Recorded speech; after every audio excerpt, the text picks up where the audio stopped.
welcome to the Tea and a Butty podcast. I'm Dominic. And I'm Erica.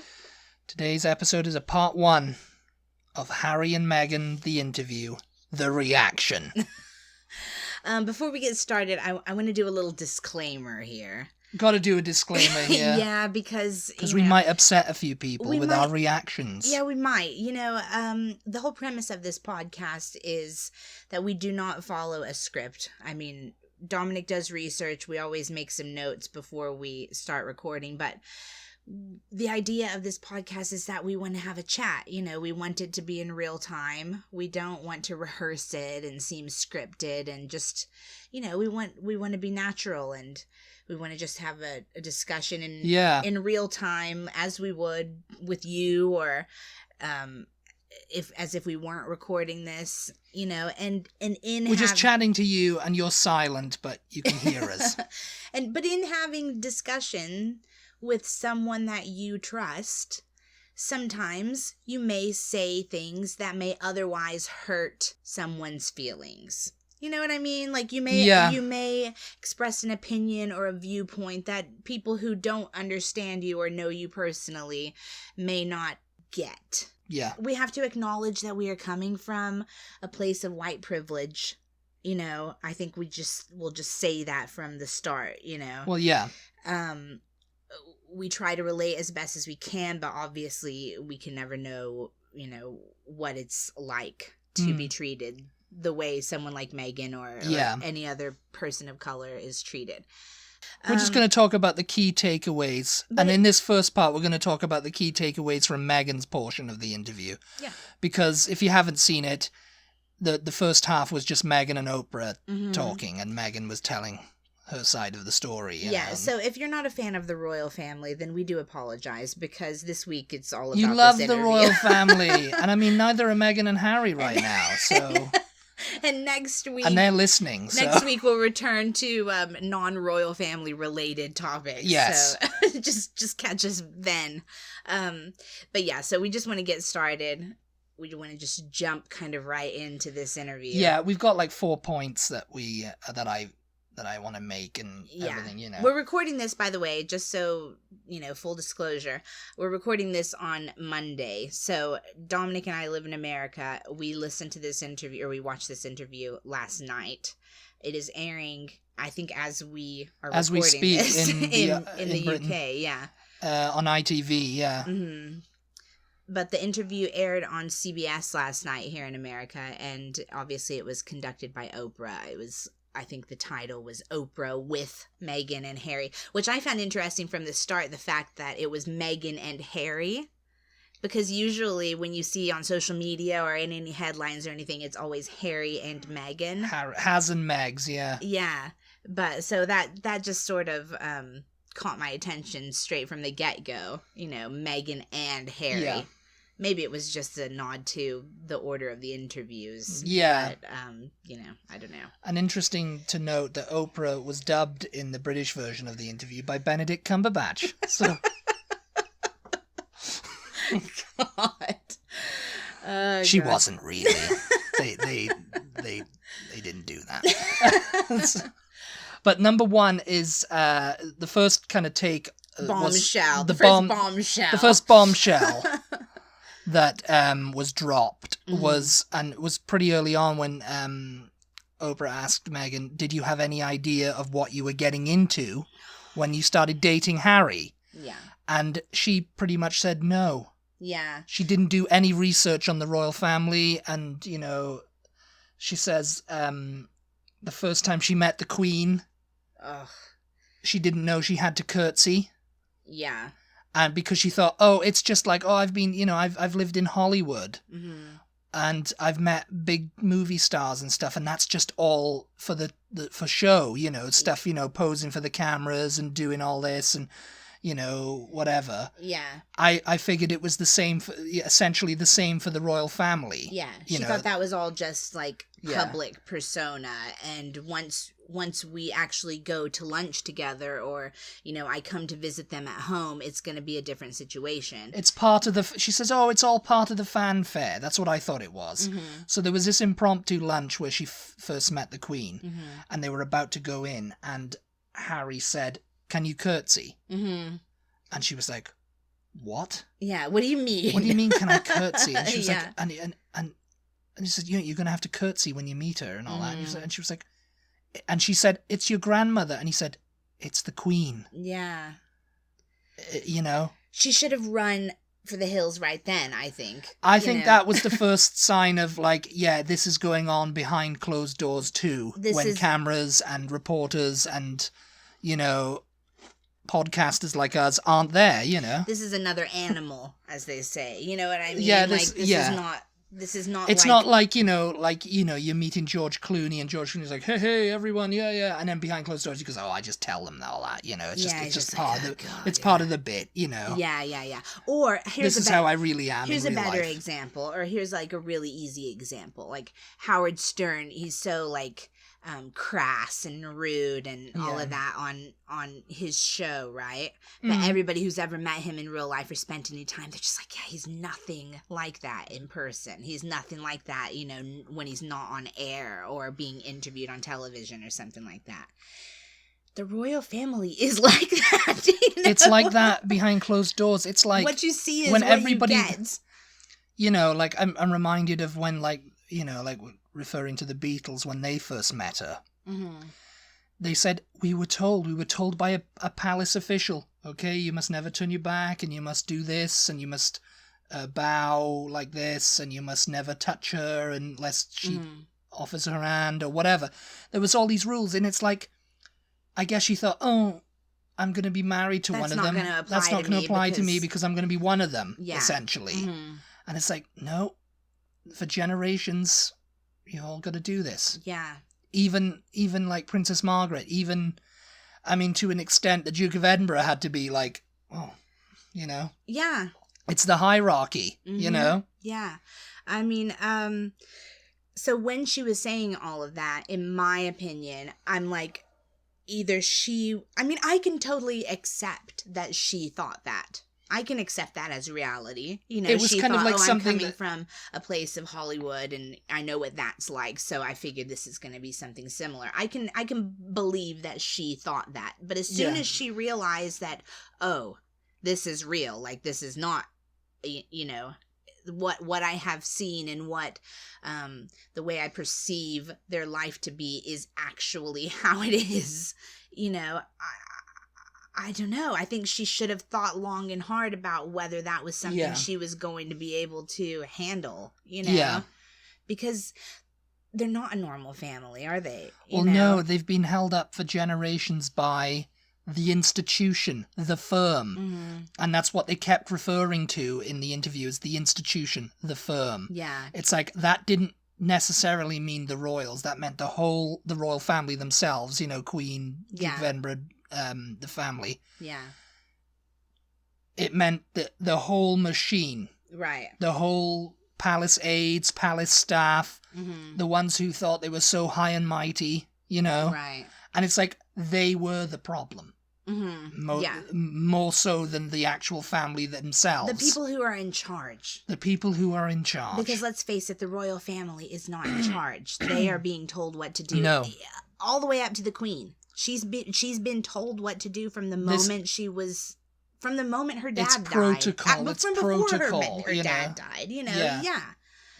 It's like she's been told what to do her entire life. If you've ever watched The Crown, if you're a royal fan, you've watched The Crown. There's, I think in season 1 and season 2, there's this Tommy Lascelles figure. Mm-hmm. And he's like the private secretary to the king. Yeah.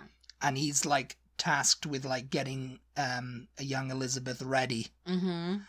That is the institution. That is the firm. Yeah. You know, those types of people. Right. They're put in that place to make sure they'll handle the press and they'll do everything that, you're supposed to do. And it's no wonder like Diana and all, wanted to get away from all that. Mm-hmm. And it was like, I'm not happy doing this, Right. Same with Meghan, But so I don't believe that she didn't do any research. I mean, the whole I didn't ever research Harry when we were dating. It's like, come on. It's like a girl, back then, I don't know when they started dating actually. It was like in the... It wasn't long. I mean, it was the internet. It wasn't days. really that long before they got married. 2014 something? I'm not sure. 2015? I don't know. Anyway, Twitter, Google, all that kind of thing was around. Yeah. The internet was a thing. And it's like, when a girl starts dating a boy... Nowadays, the first thing is go, what's your name and where do you come from, you know? And then they go home and then they go, just put his name in Google and see what comes up. See if he's like got any arrest warrants or, you know, like anything, you know, like if he's got any fake profiles. It's like, oh, what's your name? Harry Wales, Harry Windsor. Yeah. You know, it's like, I'm a prince. It's like, oh, well, and, you know, he might have said to her, oh, don't look online, you know, it's all terrible. You know, there's that picture of me when I was 18 and all that kind of stuff, you know, it's all press. So maybe she was just like, oh, I'm not going to Google him, you know. But it's like, she surely would have Googled him. She's kept this up since they first got together, when they announced that they were going to get married. And I remember in the interview she said that she was telling the story of how they met, and a mutual friend set them up on a blind date, and she had heard of him, but she didn't really know that much about him. Now, okay. Yeah, I grew up and I didn't really know that much about the royals, which is fair enough. Fair enough, being American.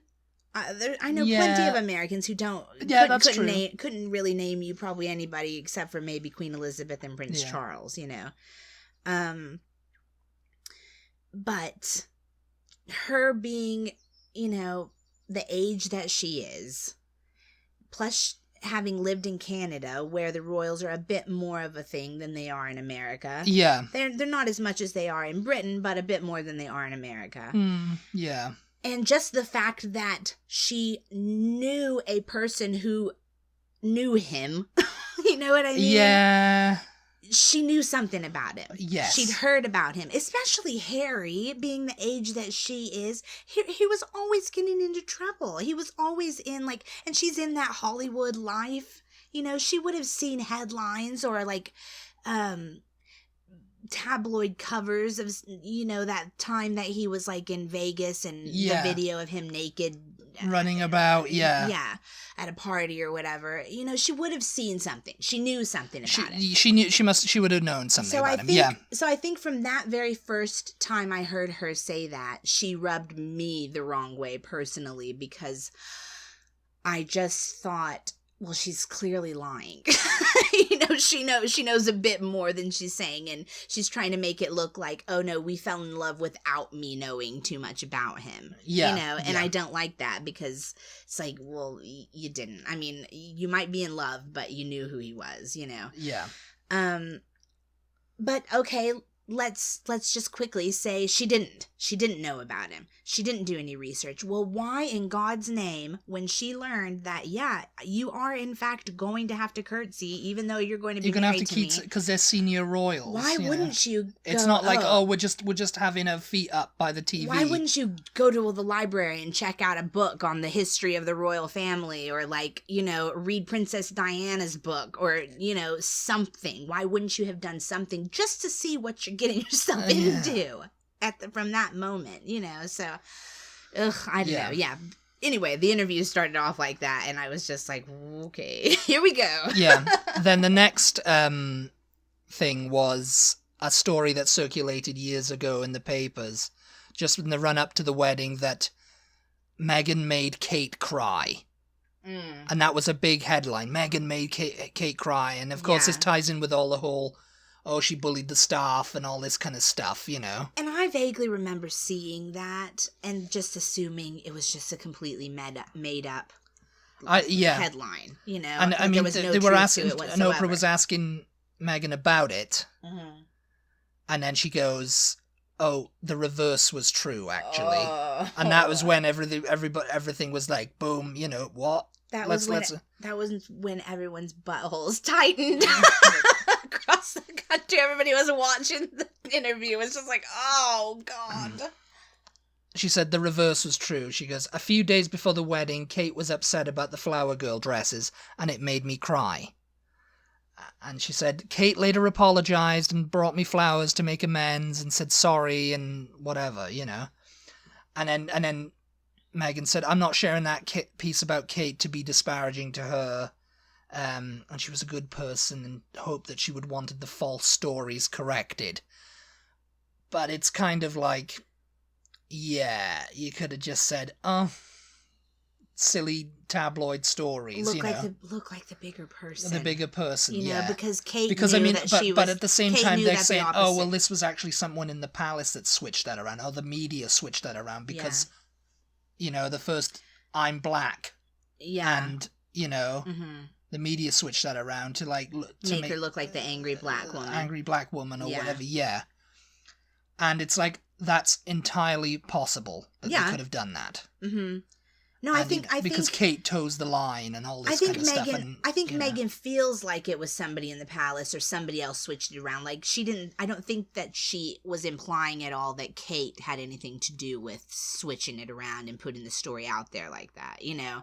Yeah. I think she was just more upset that Kate didn't come out and say, oh, actually, this isn't true. Which they never do. No, they don't never comment on anything. They never do come out and go, oh, what do you think about, you know, Meghan making you cry? And you know, they go, okay, you know. And even if they wanted to, she probably would have been advised not to. Yeah. Yeah. She would have been told not to. You know, even if Kate, which I'm sure she, you know, she had no intention of coming out and saying, you know, oh, I didn't do that. It would have been nice. Definitely. You know, when you're arrested and you get a lawyer and they say, don't talk to the police. Yeah. That's basically when you become a member of the royal family, the institution tells you, don't talk to the press. Yeah. You know, talk to us. Right. We'll talk to the press for you or draft you a statement and you can sit out there and just move your mouth and that's it. Yeah. That is how it's been done for years. In this day and age with Twitter and everything like that, you know, it's kind of become a bit murky because, and of course the press are getting in there going, oh, well, if you want good coverage, then you've got to give us something. And Harry later said that in the interviews, oh, this is unwritten rule that, you know, behind closed doors, it's like what members of the family can wine and dine a journalist in exchange for better coverage. Yeah.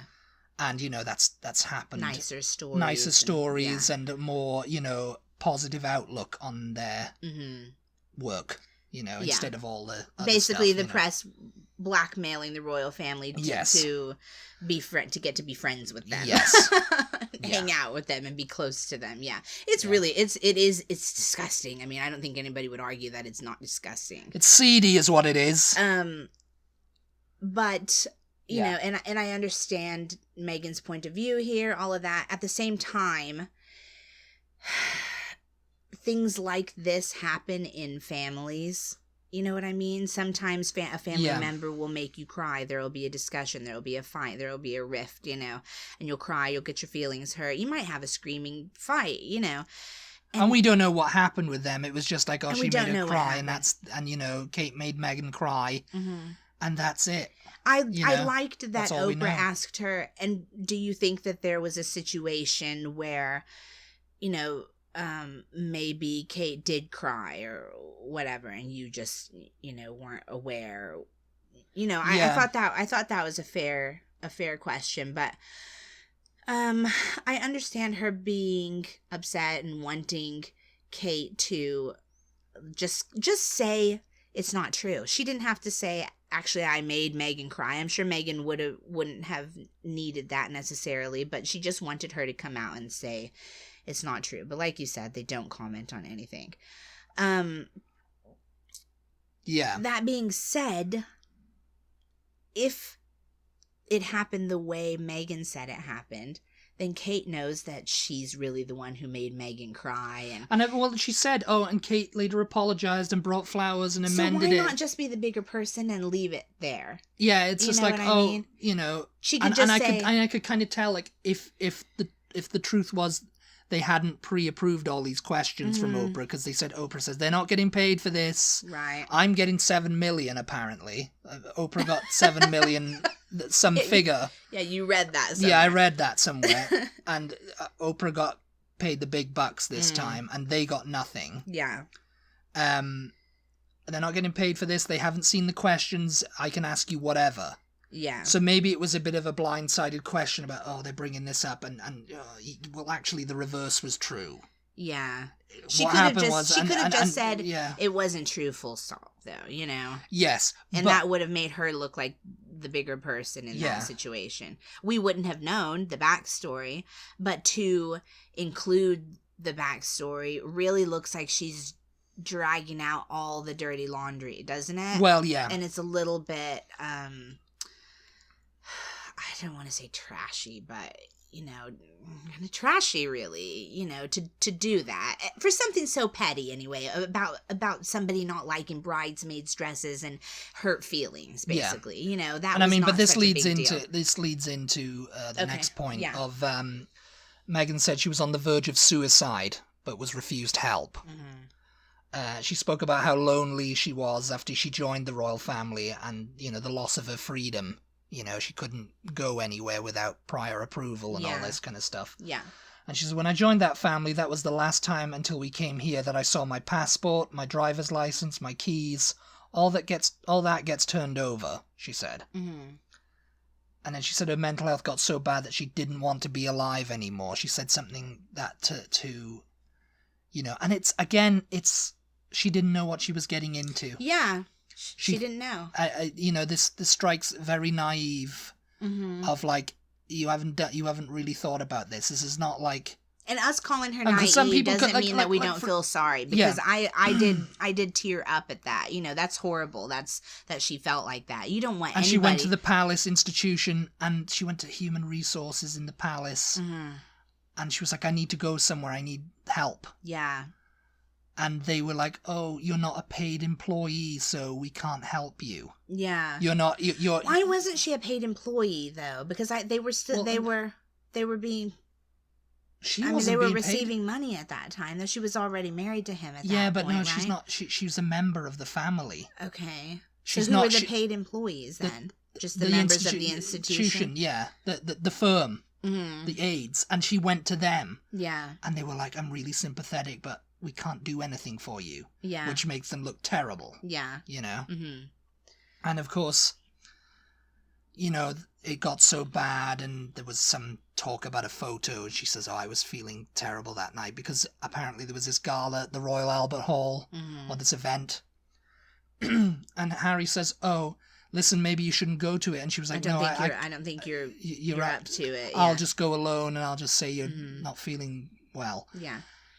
And she says, no, I can't stay alone here. I can't be alone here. That's heavy. That's hardcore, you know. And I felt that when she said that. It's just like, oh, God. You know, it actually is making me emotional thinking about it again, because you don't want anybody to ever in life to feel that low, that they genuinely cannot be left alone for fear of what they might do to themselves. Because it's like someone goes into a marriage, mm-hmm. and it becomes like a binding contract, you know? And it's like, this is just normal person off the street, you know, goes into a marriage, it's a binding contract, and sometimes they think, oh, I'm trapped. Mm-hmm. You know, I can't get out of this, and why did I do this? And oh no, you know, and then they start getting depressed, and it's just like, and it could be nothing to do with the fact that their partner is, you know, just the partner's lovely, kind, considerate, or whatever, you know, it's nothing to do with the partner beating them up or whatever. Mm-hmm. It's just the fact that you feel like trapped, and this isn't what you thought it would be. Yeah. And so, you know, you get like that. That's like magnified times a billion when you join the royal family, because you've all got the added pressure of the press attacking you. And, you know, as she says, oh, yeah, you know, my friends were calling me up going, Meg, this is bad. And she was like, it's okay. They'll handle it. But it's like, no, it's like, it's terrible. They're saying all this kind of stuff. And, you know, like, you've disowned your father and whatever, you know. Yeah. And you're taking trips to New York and on the taxpayer's dime and all this kind of stuff. And it's like, no, the royal family are fine, you know. But then it becomes apparent that it's like the royal family that are actually doing this. Yeah. Or someone, the institution anyway. Yeah. And there's nothing, the royal family are just like, stiff upper lip and get on with it. And and it's kind of like, nah, I can't do that. And the thing is, so I can see where people get the idea that it has to do with her race comes in, because what other reason? Like, we don't have, I'd kind of like to hear from them as to their reason for treating her like that, for leaking all these stories and stuff to the press, because obviously it was them. It was coming from them. Yes, it was the institution, because they've why didn't they like her? You know what I mean? It's not that they didn't like her, I don't think. I think it was just a case of, oh, she's the new hit on the block. Yeah. Same with Diana. And I mean, there might have been people that didn't like her in there. I don't know. I mean, but I think they just do this because it's like, oh, we can make a few extra quid on the side if I sell some of the secrets of the family. Yeah. It's the downstairs, of the upstairs, downstairs. It's the downstairs going to the press going, oh, you know what her ladyship was up to last night. Yeah. And all this, it's just gossip and stuff like that. And, and the press have turned it into this kind of like racial argument. Mm-hmm.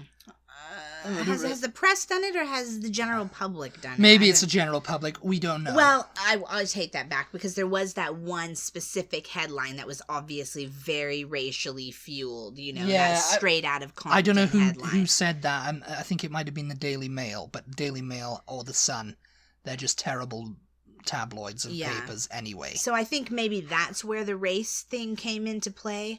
Actually, they started talking about, I don't know if you have this in your points for next time, but they started saying that everything for them as a couple, or the way she was being portrayed, went downhill after their trip to Australia.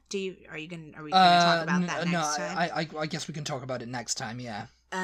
We've got another point to make anyway. Okay, well, there's just so much to there's a lot to unpack from this interview. There's a lot to unpack. And this is just the Meghan segment. We haven't even got to where Harry comes in. Oh my gosh. Okay, go ahead into the next point, because we're running out of time here. The other hot button topic was actually that, they were together. It was one of those things where they were feeding chickens on their ranch or whatever in California. And Oprah was out with them. And Meghan just offers up this thing. Not a lot of people know that that big day everyone saw, were already married. Yeah. We got married 3 days before that. Yeah. I just called up the Archbishop and we just said, look, this spectacle is for the world, but we want our union between us, just the two of us in our backyard. Yeah. And it's like, to the layman who doesn't care, it's like, oh, that's sweet. Yeah, but you slapped your forehead when you heard her say that, being a British person. Yes, because it's like, I can, I'm one of these people who sees the disaster of that. And it's like, you're doing an interview trying to like... show how in love you are. Show how in love you are, show a positive light, but then you're saying things like, by the way, that thing that cost £32 million... Of the taxpayers' it was a charade. It was just for your benefit. Ugh. And it's like, and Harry was kind of cringing too. He had his head down and he was kind of going, yeah. And because he knows how bad it's going to look. And he knows, I'm creating more,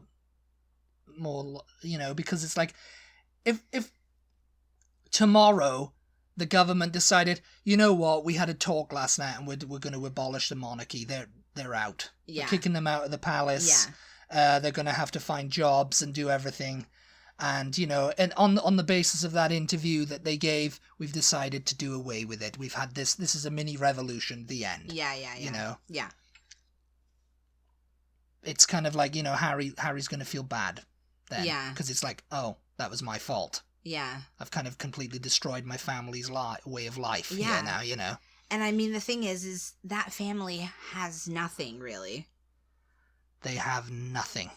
Other than maybe the people that they've married. Because the government could move in and just kind of like seize all the Crown's holdings and go, ooh, yeah, we'll have some of that. Mm-hmm. Some, we'll just knock down Buckingham Palace and build another block of people flats like there. William, who's married to Kate. Kate's family has money, so they would be okay.